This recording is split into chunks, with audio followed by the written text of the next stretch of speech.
Allez.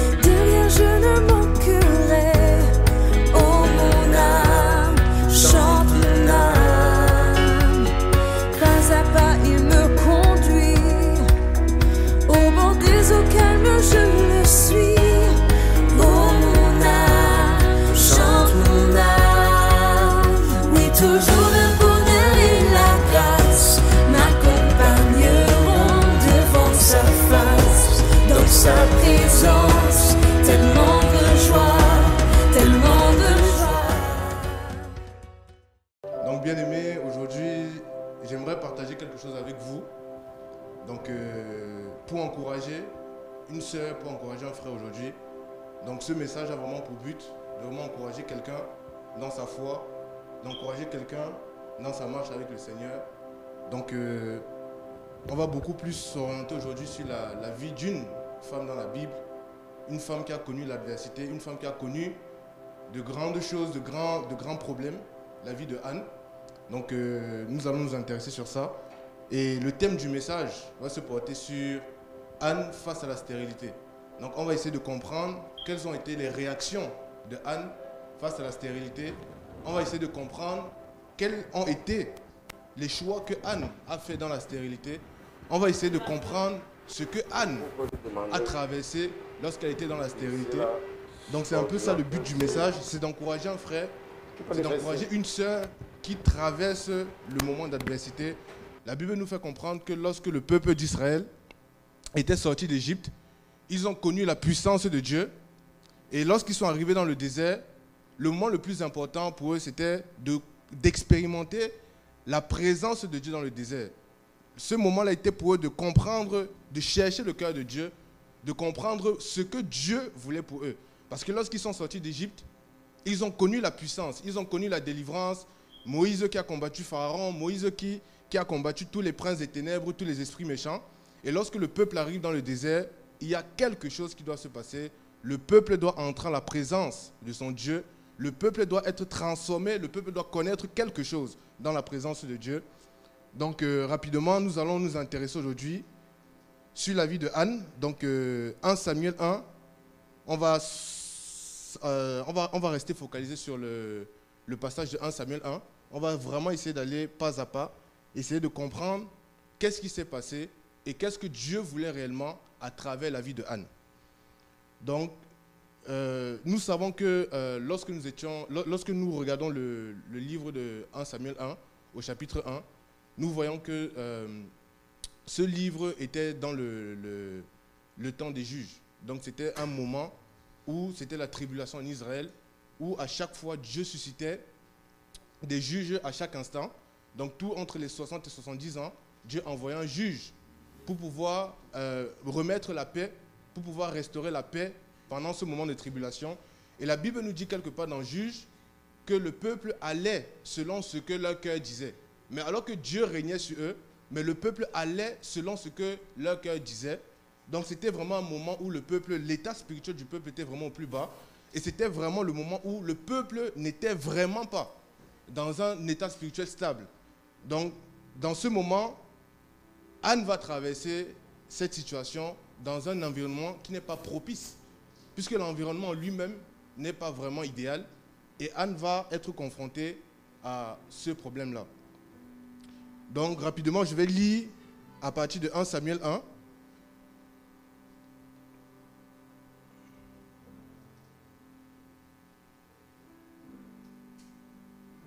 Amen, amen.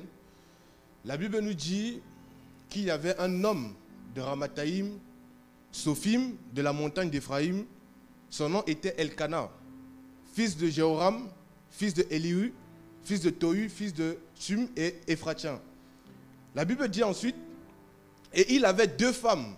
Le nom de l'une était Anne et le nom de la seconde était Pénina.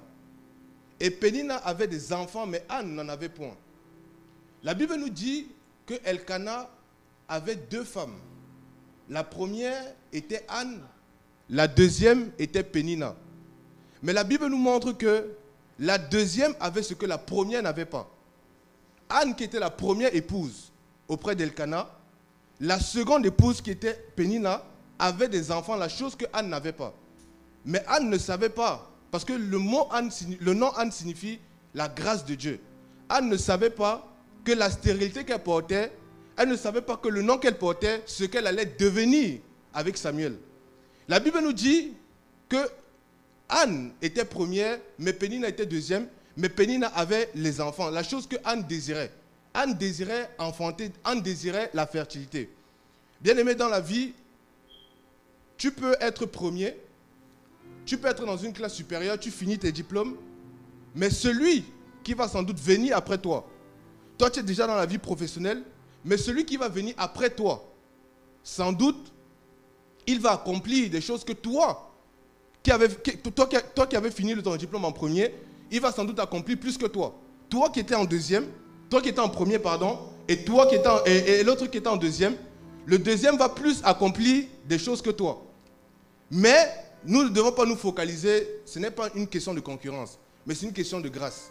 Pourquoi le Seigneur a permis que Anne traverse cette situation? Pourquoi le Seigneur a permis de nous donner cet exemple de Anne? Paul va dire quelque part que tout ce qui est écrit dans l'Ancien Testament nous serve d'instruction parce que Dieu a écrit une histoire, parce que forcément il y a des gens qui sont comme Anne, il y a des hommes qui sont comme Anne. La Bible nous dit que Anne était stérile. Dans la stérilité, tu ne peux pas enfanter. Ce n'est pas comme si on diagnostique à une femme qu'elle a une trompe qui est cassée et le médecin peut encore dire qu'elle a peut-être encore 99,99% de chance d'enfanter, mais là, elle était stérile. Donc, il n'y avait même pas d'occasion de se dire que Anne pouvait enfanter un enfant. Elle était stérile. Peut-être, mon frère, ça fait longtemps que le travail ne te connaît pas. Et la grâce de Dieu, c'est de nous amener dans un endroit où nous ne sommes pas destinés à y aller. Esther ne savait pas qu'elle allait finir devant la cour du roi. C'est ça la grâce de Dieu. La grâce de Dieu, c'est de te prendre quelque part où tu ne méritais pas d'être et de t'amener là où tu ne méritais de ne pas être. Et c'est ce que Anne va connaître. Elle va connaître cette grâce de l'enfantement. Nous allons partir au verset 3. La Bible nous dit, « Oh, cet homme montait de sa ville tous les ans pour adorer et pour sacrifier à l'Éternel des armées à Silo. Et là étaient les 2 fils d'Élie, Ophni et Phiné, sacrificateurs de l'Éternel. » La Bible nous dit que Elkana connaissait la loi. Parce que l'acte d'Elkana, la Bible nous dit, et le jour qu'Elkana sacrifiait, il donnait des portions à Pénina, sa femme, et à tous ses fils et filles qu'il avait d'elle. La Bible dit ensuite, mais il donna à Anne une portion double, car il aimait Anne, mais l'Éternel l'avait rendue stérile. Le fait que Elkana monte pour aller adorer l'Éternel avec ses femmes et ses enfants, ce n'était pas une question de quelque chose qui n'existait pas. C'était la loi que Moïse avait donnée à travers l'Éternel. La Bible dit que tous les ans, le peuple devait monter. Tous les ans, le peuple devait aller pour sacrifier 3 fois dans l'année, pour se souvenir du jour de la sortie d'Égypte, pour se souvenir du jour du pain sans levain. Donc l'acte de Elkana était un acte d'obéissance. Elkana n'était pas en train de faire quelque chose qu'il ne connaissait pas, mais Elkana connaissait le Seigneur. La preuve, la Bible dit qu'il montait pour aller adorer avec sa famille. Et l'adoration à cette époque, c'était d'aller sacrifier. Et la loi va nous dire, Moïse va dire au peuple que lorsque vous montez, ne montez pas sans rien dans les mains. La Bible va nous dire que Elkana, lorsqu'il est monté, il a donné des portions pour ses enfants, il a donné des portions pour sa femme Pénina, mais il a donné une portion pour Anne. La Bible dit que, mais il donnait à Anne une portion double, car il aimait Anne. La Bible justifie la double portion que Elkana a donnée à Anne à cause de l'amour qu'il avait pour lui, à cause de l'amour qu'il avait pour elle. Je prie ce matin, bien-aimé, que le Seigneur te donne un compagnon ou une compagne qui va te soutenir, qui va t'aimer, qui va te donner, qui va penser à toi. comme Elkana a pensé pour Anne. La Bible nous dit qu'il était sans doute attristé de voir sa femme. Il était sans doute attristé de voir comment sa femme était. Il va lui donner la double portion. Il va se dire, peut-être cela va la soulager. Peut-être cela va plaire à Dieu. Je vais essayer d'aider ma femme. Je vais essayer d'aider mon ami. C'est par amour que je donne à Anne. C'est par amour que je donne cette double portion à Anne. Mais la Bible dit que l'Éternel l'avait rendu stérile. Donc, quel que soit ce que Elkana donnait à Dieu, l'Éternel l'avait rendu stérile. C'est vrai que la Bible va nous dire que nous devons sacrifier. Et Paul va nous enseigner que lorsque nous sacrifions, nous devons le faire avec libéralité. Mais ici, ce n'était pas ce que sans doute Dieu cherchait. Dieu cherchait autre chose. Elkana n'avait pas fait mal. Il soutenait sa femme. Il aimait sa femme. Il voulait combler sa femme. Il y a certaines personnes qui sont dans la polygamie, comme Elkana, parce que la femme n'est pas sujet de fertilité, ils vont la mettre de côté. Mais ce n'était pas le cas d'Elkana. La Bible dit que Elkana aimait Anne. Il a donné la double portion. Va sacrifier. Il a regardé la peine de sa femme, bien-aimé. Je prie ce matin que le Seigneur te donne un compagnon, que le Seigneur te donne une campagne qui va compatir avec toi, qui va regarder tes peines, qui va se souvenir de toi. La Bible dit que car il aimait Anne, il ne donne pas la double portion parce qu'il veut donner. Il donne par amour, il donne parce qu'il aime. Mais la Bible dit que l'Éternel l'avait rendu stérile. La Bible dit que l'Éternel l'avait rendu stérile. Quand nous allons dans le verset 6, la Bible dit, et sa rivale la mortifiait, même fort aigrement, enfin de l'irriter, parce que l'Éternel l'avait rendu stérile. Bien-aimé, j'aimerais te dire quelque chose ce matin. Ce n'est pas parce que tu rencontres des obstacles dans ta vie, ce n'est pas parce que tu rencontres la tribulation dans ta vie, tu ne peux pas échapper aux problèmes de la terre. Tu ne peux pas échapper aux tribulations de la terre. Si tu rencontres la paix dans ta vie, c'est parce que c'est Jésus qui te donne la paix. Ce n'est pas en fuyant les problèmes, ce n'est pas en fuyant les obstacles que tu vas échapper aux problèmes. Mais c'est parce que tu as donné ta vie à Christ. C'est parce que tu es resté enraciné à Christ que Christ va te donner la paix. La Bible dit, et sa rivale la mortifiait. Anne était persécutée par sa rivale. Pénina ici, c'est le diable. Le diable viendra t'irriter. Le diable viendra te mortifier. La Bible dit que c'était fort aigrement, afin de l'irriter. Le but de l'ennemi bien-aimé, c'est de te retirer de la présence de Dieu. Pénina la mortifiait de sorte que Anne laisse son Dieu. De sorte que Anne délaisse la promesse qu'elle avait reçue de son Dieu. J'aimerais te dire ce matin, bien-aimé, quelles que soient les occasions, quelle que soit la personne qui va se placer devant toi, quel que soit l'esprit méchant qui va se lever contre toi, que le Seigneur te donne d'être en paix. Que le Seigneur te donne d'être en paix. Dans un mariage polygamie, bien-aimé, ce n'est pas toujours évident d'avoir sans doute une coépouse comme Pénina. Mais la Bible nous dit que heureusement pour Anne, Dieu lui a fait grâce. Elle avait un mari qui l'aimait. Aujourd'hui, nous pouvons voir dans le monde que si une femme n'est pas sujet d'enfantement, cela peut causer à la rupture entre le mari et la femme. Mais la Bible aussi enseigne les hommes que quel que soit ce que ta femme traverse, quel que soit ce que ton ami traverse, quel que soit ce que ta compagne traverse, la Bible nous fait comprendre que Elkana aimait sa femme. Je prie le Seigneur ce matin qui donne à un homme d'aimer sa femme, quel que soit ce qu'elle traverse. Quel que soit le chemin que ta femme est en train de traverser. Ça peut être ton mari, ça peut être ton ami, ça peut être ton frère. Mais que le Seigneur te donne le même cœur que Elkana a manifesté vis-à-vis de Anne. Il ne savait pas quoi faire.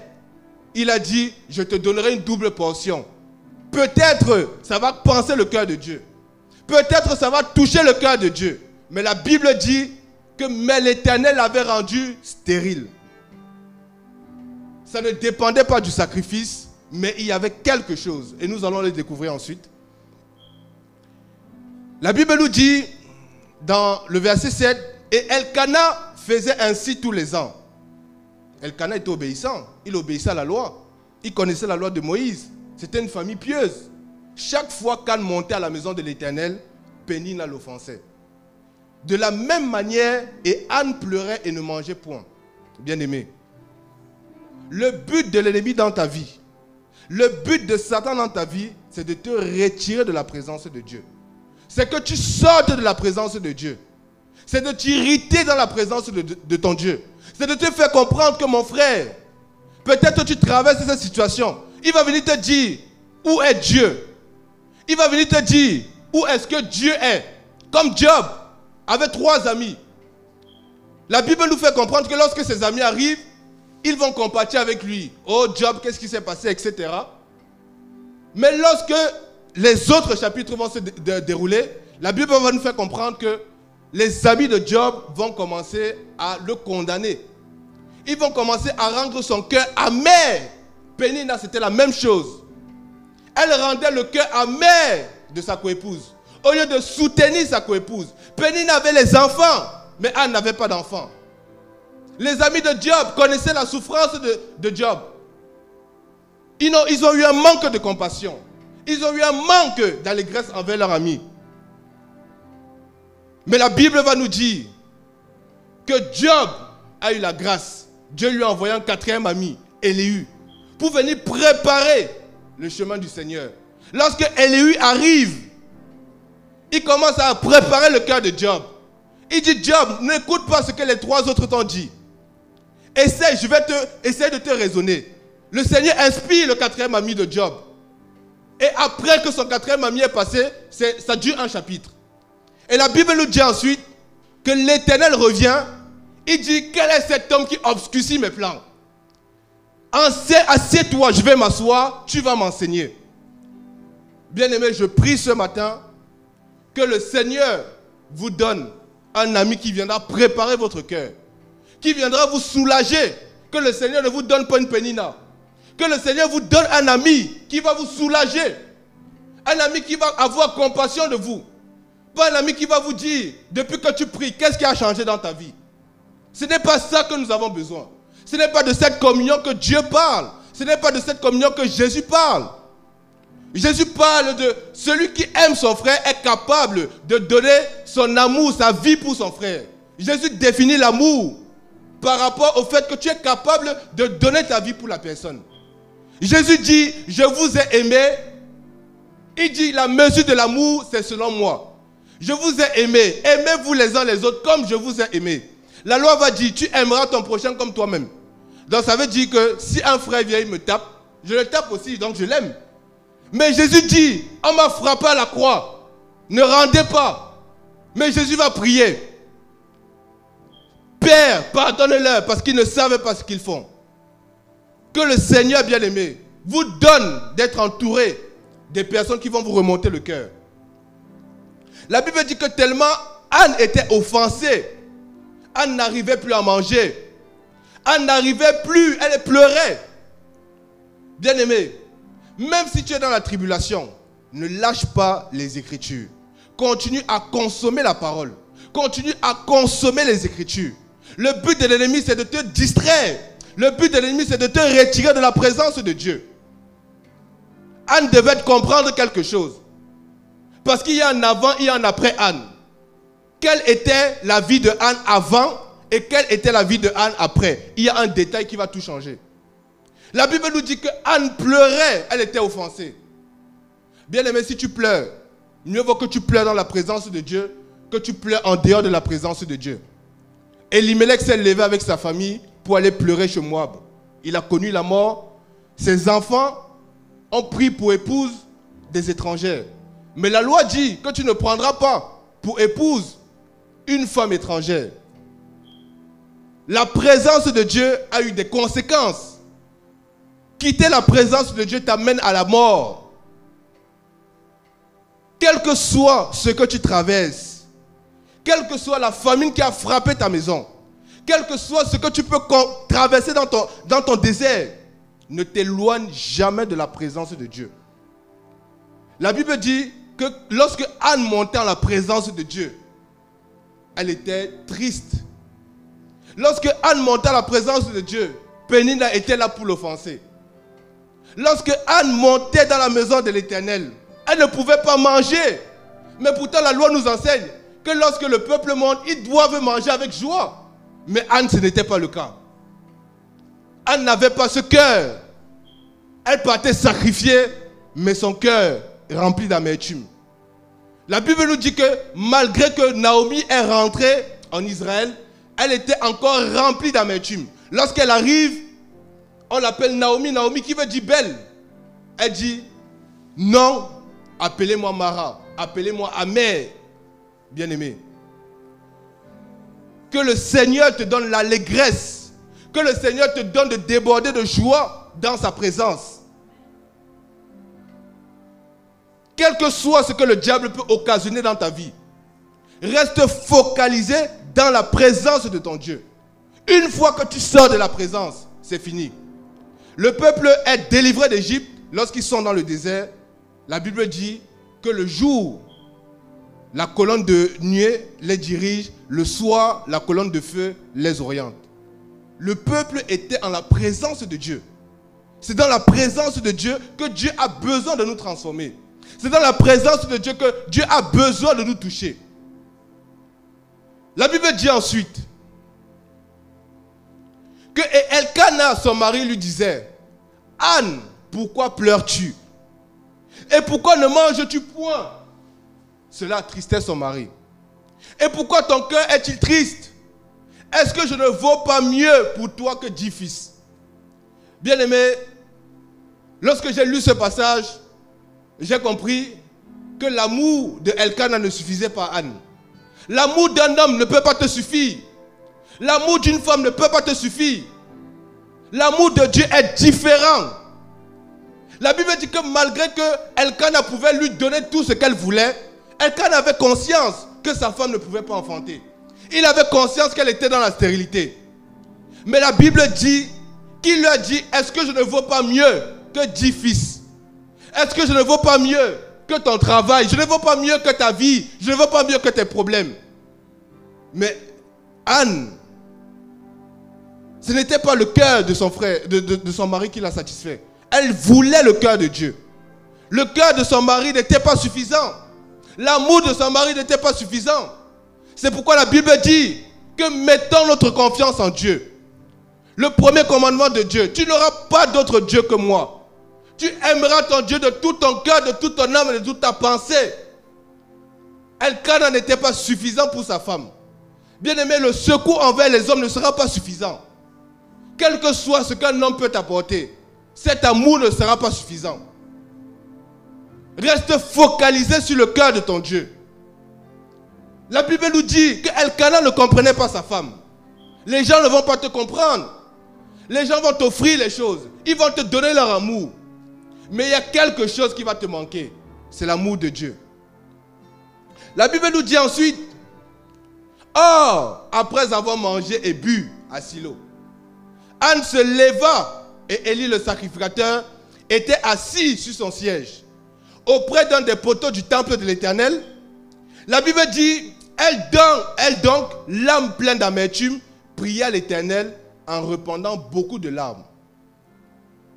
La Bible dit ensuite, au verset 11, et elle fit un vœu et dit à l'Éternel, et dit, Éternel des armées, si tu daignes regarder l'affliction de ta servante, si tu te souviens de moi, si tu n'oublies point ta servante, et si tu donnes à ta servante un enfant mâle, je le donnerai à l'Éternel pour tous les jours de sa vie, et le rasoir ne passera point sur sa tête. La Bible dit ensuite, et comme elle plongeait sa prière devant l'Éternel, Élie observait sa bouche. Or, Anne parlait dans son cœur, remuant seulement les lèvres, et l'on n'entendait point sa voix. Élie crut donc qu'elle était ivre. Et Élie lui dit, jusqu'à quand seras-tu ivre? Va faire passer ton vin. Mais Anne répondit en disant, non, mon Seigneur, je suis une femme affligée en son esprit. Je n'ai bu ni vin, ni boisson forte. mais je répandais mon âme devant l'Éternel. Ne prends pas ta servante pour une femme méprisable, car c'est dans l'excès de ma douleur et de mon affliction que j'ai parlé jusqu'à présent. Alors Élie répondit et dit, va en paix et que le Dieu d'Israël t'accorde la demande que tu lui as faite. La Bible dit, et elle dit, que ta servante trouve grâce devant tes yeux. Et cette femme s'en alla son chemin et mangea et son visage ne fut plus le même. Bien aimés, nous allons revenir dans les versets précédents.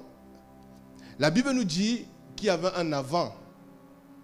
Sur le visage de Anne, il y avait un après. La Bible dit qu'après avoir mangé et bu à Silo, lorsque Anne s'est élevée, elle s'est rendue chez le sacrificateur. La Bible dit que lorsque Anne entrait dans la prière, elle était remplie d'amertume. Elle était remplie de tristesse. Bien aimé, le choix que Anne a fait était le choix de la foi. Lorsque tu es triste, lorsque tu as l'âme remplie d'amertume, ne délaisse pas la présence de Dieu. Rentre dans la prière. Anne a fait le choix de la foi. Lorsque tu traverses les moments compliqués, lorsque tu traverses la stérilité, peut-être ta stérilité, ce n'est pas forcément l'enfantement. C'est peut-être le travail.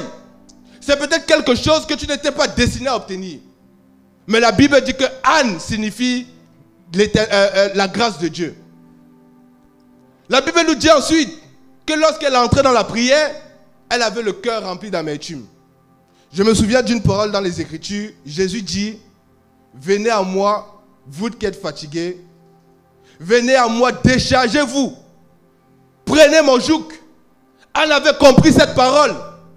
Elle avait compris que non, l'amour d'Elkana n'était pas suffisant. Elle avait compris que Elkana n'était pas suffisant. Elle savait que c'était le cœur de Dieu qu'elle devait chercher. Et c'est dans la prière qu'on cherche le cœur de Dieu. Elle était remplie d'amertume, mais elle est plongée dans la prière. Je prie ce matin, bien-aimé, que le Seigneur te donne d'entrer dans la prière, quel que soit l'état de ton cœur. Qu'il te donne d'entrer dans sa présence, quel que soit l'état de ton cœur. Anne avait fait le choix de la foi. Elle était remplie d'amertume, mais la Bible dit, elle priait à l'Éternel en répandant beaucoup de larmes. La Bible dit quelque part que le Seigneur agrée les sacrifices de pleurs. La Bible nous fait comprendre que Dieu, l'Éternel, il a vu l'affliction de son peuple, il a vu les larmes de son peuple, il a entendu le cri de son peuple. Il a appelé Moïse, lève-toi et va délivrer le peuple. Que le Seigneur te donne de pleurer dans sa présence. Que le Seigneur te donne de te décharger dans sa présence.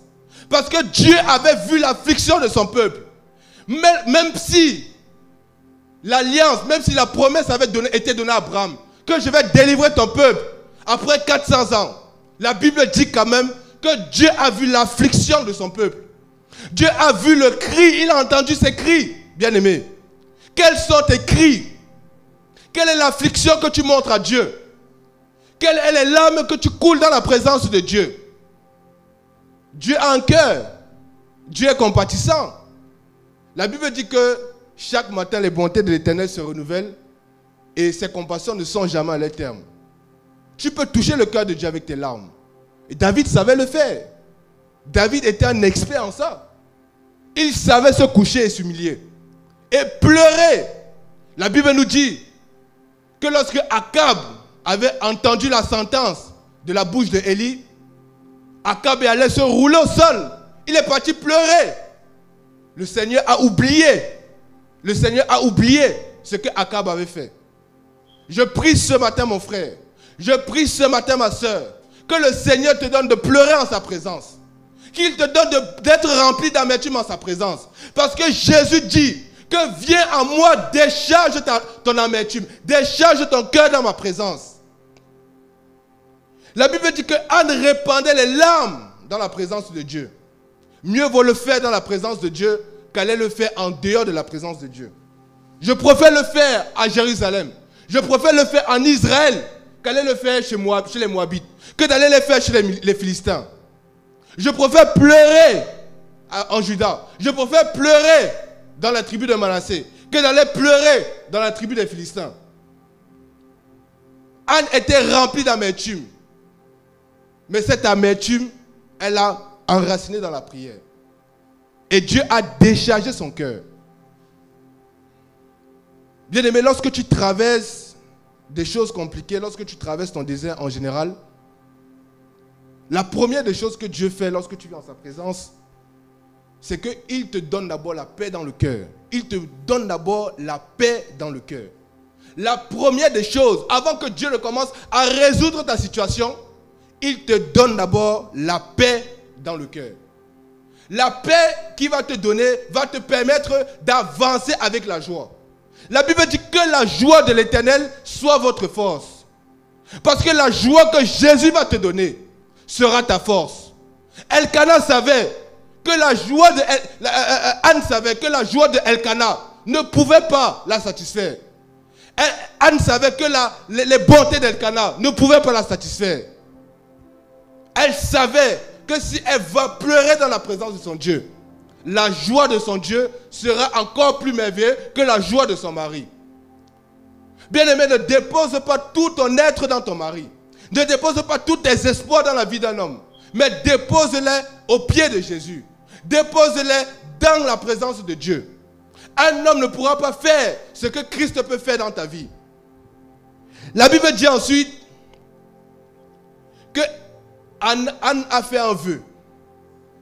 Et elle dit, Éternel des armées, si tu daignes regarder l'affliction de ta servante, si tu te souviens de moi, si tu n'oublies point ta servante, si tu donnes à ta servante un enfant mâle, je le donnerai à l'Éternel pour tous les jours de sa vie et le rasoir ne passera point sur sa tête. Anne avait compris quelque chose.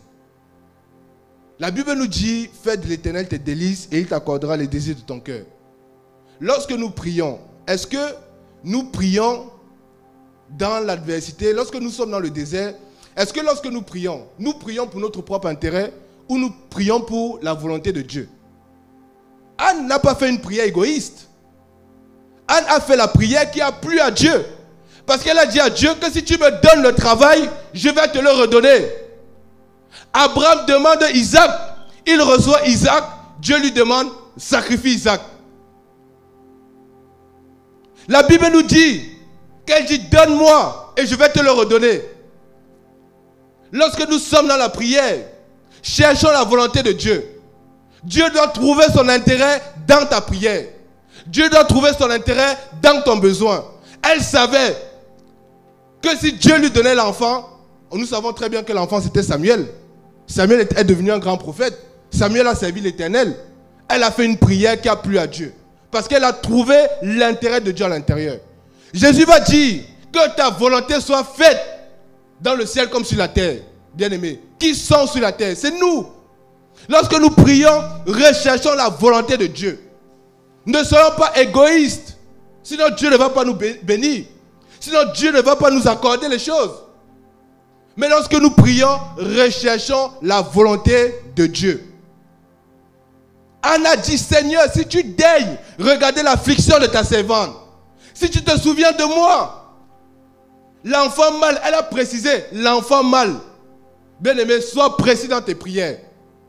Tu demandes au Seigneur, donne-moi le vêtement. S'il te donne le pantalon, alors que c'est le tricot que tu demandais, tu vas être frustré. Donc quand tu demandes quelque chose à Dieu, sois précis dans tes prières.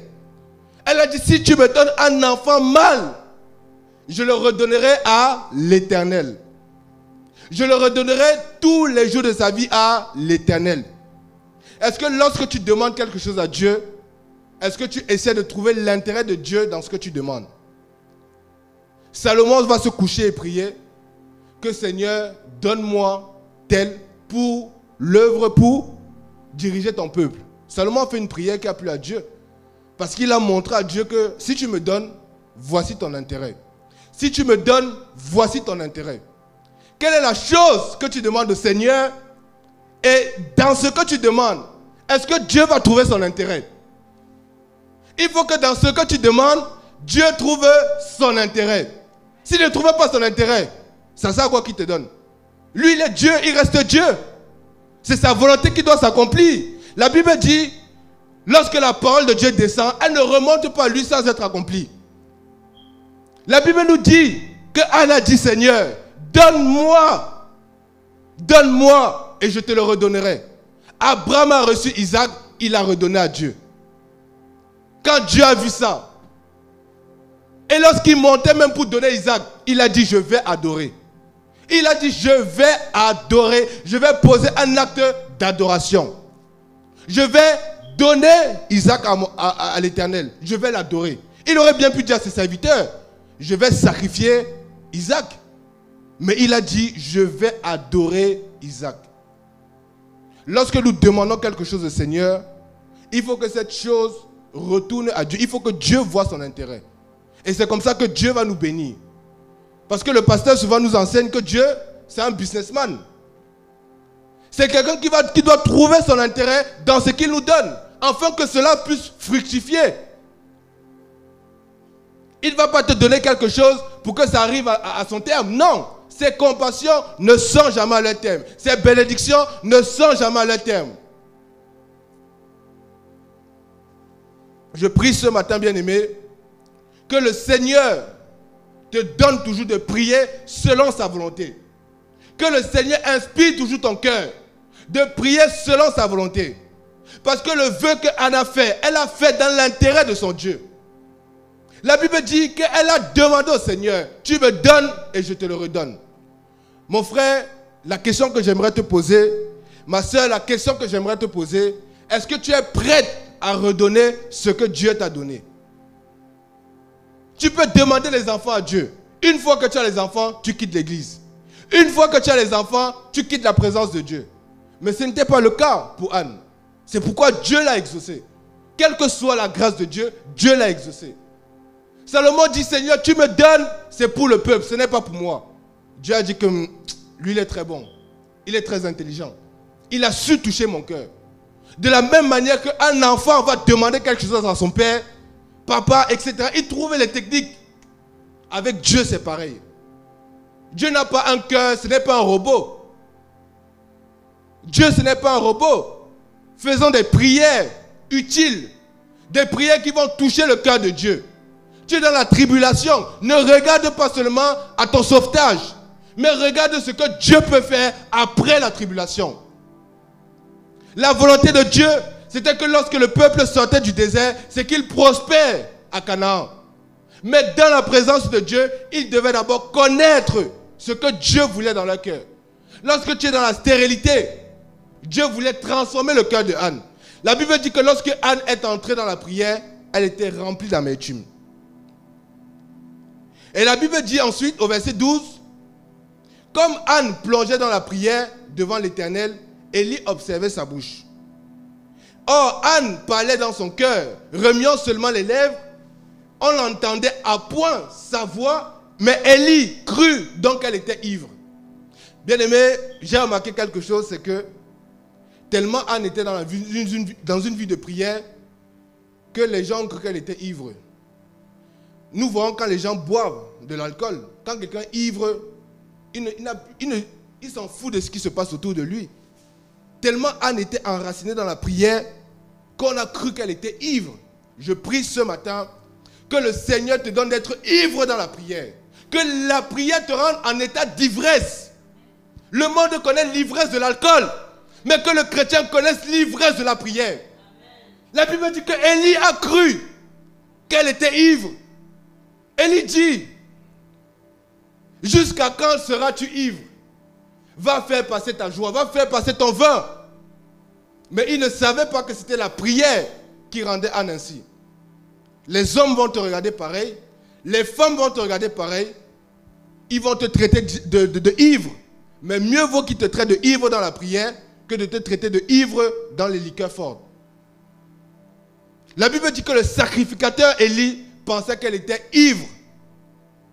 Mais elle va lui dire, non mon Seigneur, je suis une femme affligée en son esprit. Je n'ai bu ni boisson, ni vin, mais je répandais mon âme devant l'Éternel. Je prie que le Seigneur te donne toujours de l'élever dans ton âme. La Bible dit ensuite, bien-aimé, Anne va lui dire que c'est l'excès de sa douleur et de son affliction qui l'amène à prier comme ça. C'est l'effet de la douleur qu'elle ressentait, de la douleur que Pénina lui donnait, de la souffrance qu'elle avait dans la maison. La souffrance déjà de ne pas pouvoir enfanter en tant que femme. La Bible va dire dans Genèse que soyez féconds et multipliez la terre. Anne ne comprenait pas. Mais comment Dieu peut dire dans Genèse que soyez féconds et multipliez la terre, mais moi je suis infertile. Moi je ne peux pas enfanter. C'est qu'il y a un problème dans la parole.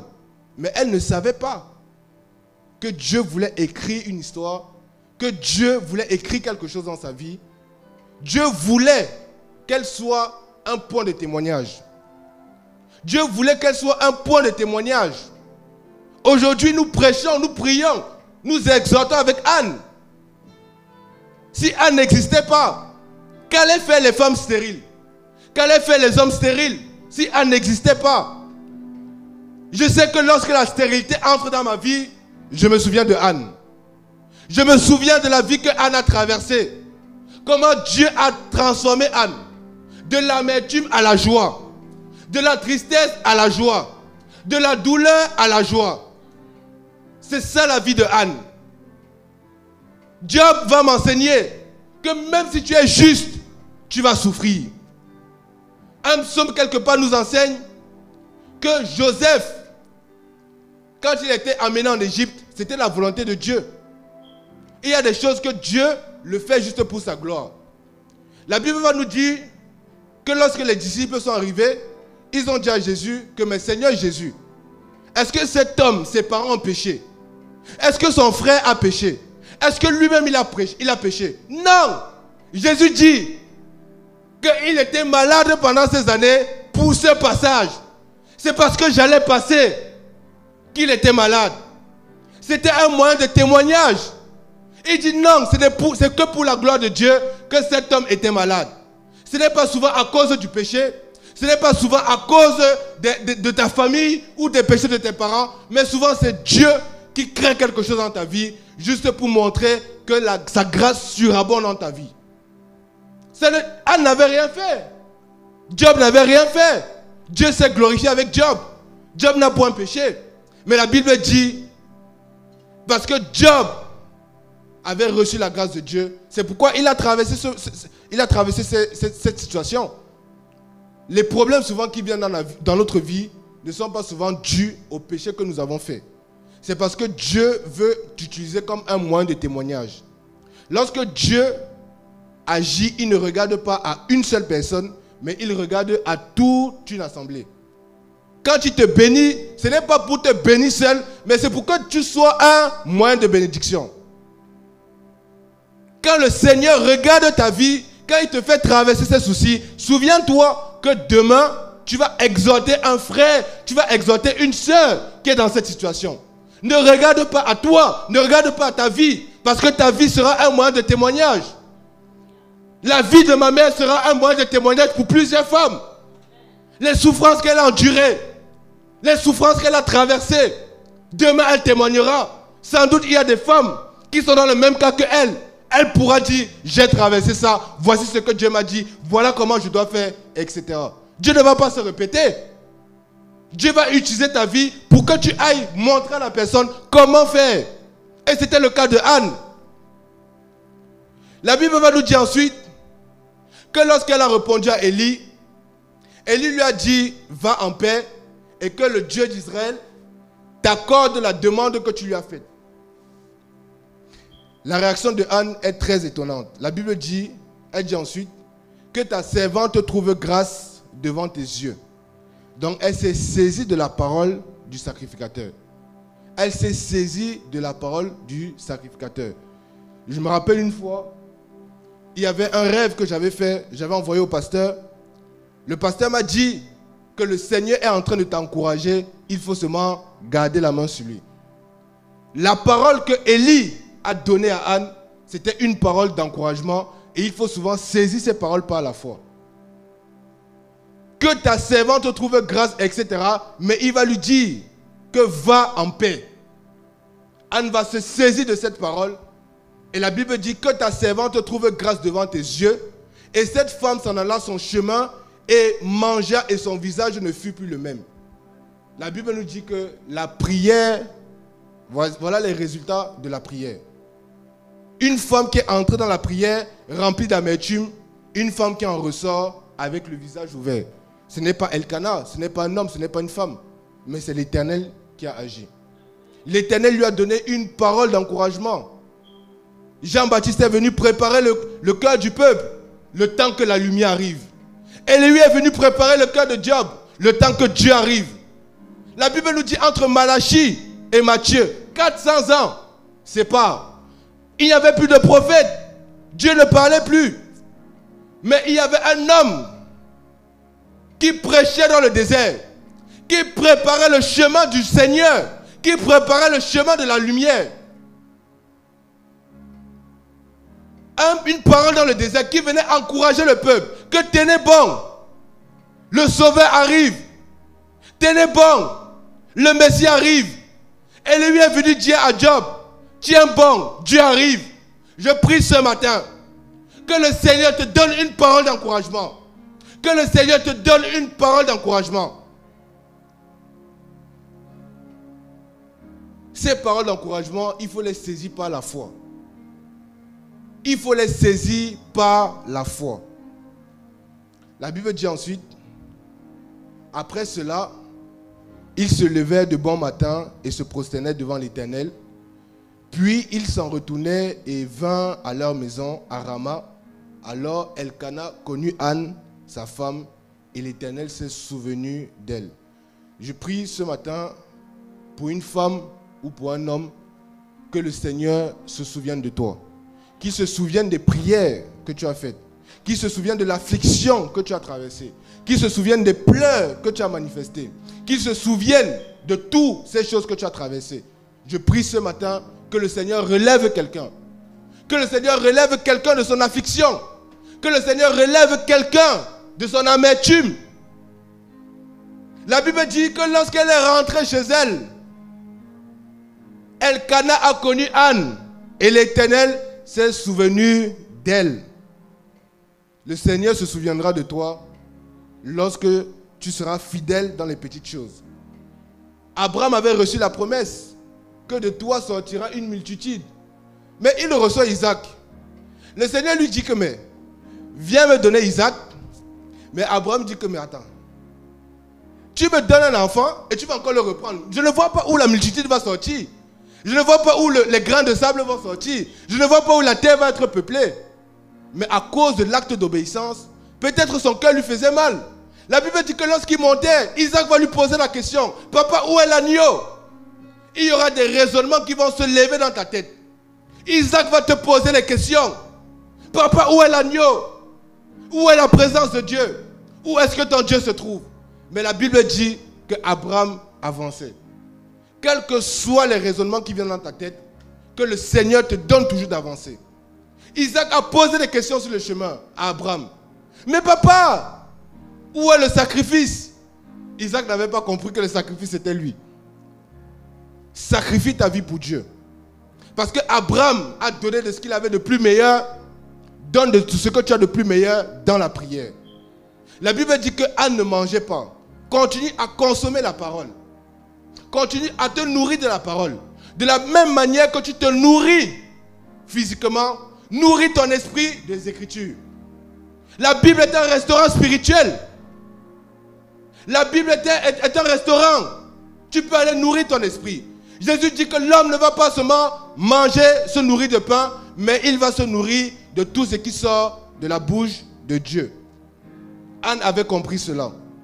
Bien-aimé, je vais finir sur ce passage. La Bible dit, et il arriva dans le courant de l'année, qu'Anne conçut et enfanta un fils, et le nomma Samuel. Dieu a exaucé. Je prie ce matin que le Seigneur exauce ta prière. Car dit-elle, je l'ai demandé à l'Éternel. Mais regardons comment Anne l'a demandé au Seigneur. Il ne suffit pas seulement de dire, Seigneur, donne-moi, mais il suffit de savoir comment demander à Dieu. Et regardons comment Anne a demandé au Seigneur. C'est ce que nous devons retenir de cette femme. Une femme qui était affligée en entrant dans la prière. Et lorsqu'elle ressort de la prière, c'est une autre femme transformée. La prière a des effets positifs sur le chrétien. La prière va te remplir de paix. La prière va te donner ce que Elkana, ce que le monde ne peut pas te donner. Même si Pénina crie dans ta vie, la prière va te donner ce que Elkana ne pourra pas te donner. Si Elkana s'était rendu compte que non, Anne devait s'orienter vers le cœur de Dieu. C'était ça. Anne devait aller chercher le cœur de Dieu. Parce que le cœur de Elkana n'était pas assez suffisant. L'amour de mes parents n'est pas suffisant pour moi. L'amour de mes frères ne sont pas suffisants pour moi. L'amour de ma famille n'est pas suffisant pour moi. Mais l'amour de Dieu, lorsque tu es dans la solitude, lorsque tu es dans la solitude, il n'y a que Jésus qui peut te relever comme il a relevé Anne. Si tu étais stérile, ma soeur, si tu étais stérile, mon frère, je prie ce matin que le Seigneur te donne un témoignage comme il a fait avec Anne. Qu'il te donne le même témoignage calqué, copié-collé comme Anne. Que le Seigneur te donne de prier avec le sujet de cette femme. Que le Seigneur te donne de témoigner avec le sujet de cette femme. Lorsque tu te présentes devant le Seigneur, dis Seigneur, de la même manière que tu t'es souvenu de Anne, souviens-toi de ma vie. Amen, amen, amen, amen. Allez.